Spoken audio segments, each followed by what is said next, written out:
اور جس پیاری ذات نے یہ ہمیں صحت مند جسم نصیب فرما رکھا ہے، ہم جھک جائیں آکر الحمدللہ، ان کے احسانات کا تو ہم شکر ادا کر ہی نہیں سکتے ہیں نا. ہاں الحمدللہ. ہاں اللہ تعالیٰ اپنی مہربان تقدیر علم خدا بندی کا نام ہے بس. ہاں کائنات میں جو کچھ ہو چکا، یہ جو کچھ ہو رہا ہے، یہ آئندہ ہوگا، اللہ تعالیٰ نے اپنے علم ازلی کے مطابق پہلے ہی سے لوح محفوظ میں لکھ دیا الحمدللہ.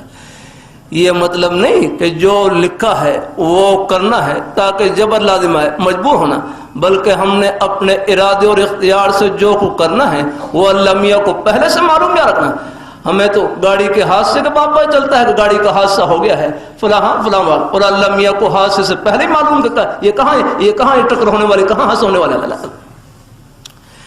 ہمارے ایک بزرگ صاحب مثال دیتے ہیں، فرمائے لگے ایک بچہ سکول میں پڑھ رہا تھا لیکن محنت نہیں کر رہا تھا. استاد کہنے لگے کہ استاد بچوں کو کہنے لگے آپ محنت کریں ورنہ فیل ہو جائیں، آپ محنت کریں ورنہ فیل ہو جائیں گے.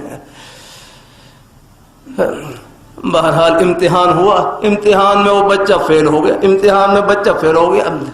استاد نے پوچھا کیا بنا، کہنے لگا فیل ہو گیا ہوں.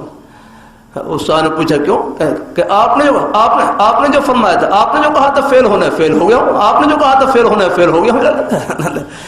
استاد کہنے لگے اللہ کے بندے میں نے تو اپنے تجربے کی بنیاد پر کہا تھا، آپ محنت نہیں کر رہے ورنہ فیل ہو جائیں گے. تو ہمارے بزرگ صاحب مثال دے کر کہنے لگے کہ جب ایک استاد کا تجربہ غلط ثابت نہیں ہو سکتا، اللہ تعالیٰ کا علم تو ازلی ہے، وہ کیسے غلط ثابت ہو سکتا ہے. الحمدللہ ان کو پہلے سے معلوم کہ حضرت سلمان فارسی رضی اللہ تعالیٰ عنہ فارس سے آ کر، حضرت بلال رضی اللہ تعالیٰ عنہ حبشہ سے آ کر، حضرت صہیب رضی اللہ تعالیٰ عنہ روم سے آ کر اللہ پاک کے پیارے حبیب صلی اللہ علیہ وسلم کے مبارک قدموں میں پہنچ کر اسلام کی دولت سے مشرف ہو کر ہمیشہ کی سعادت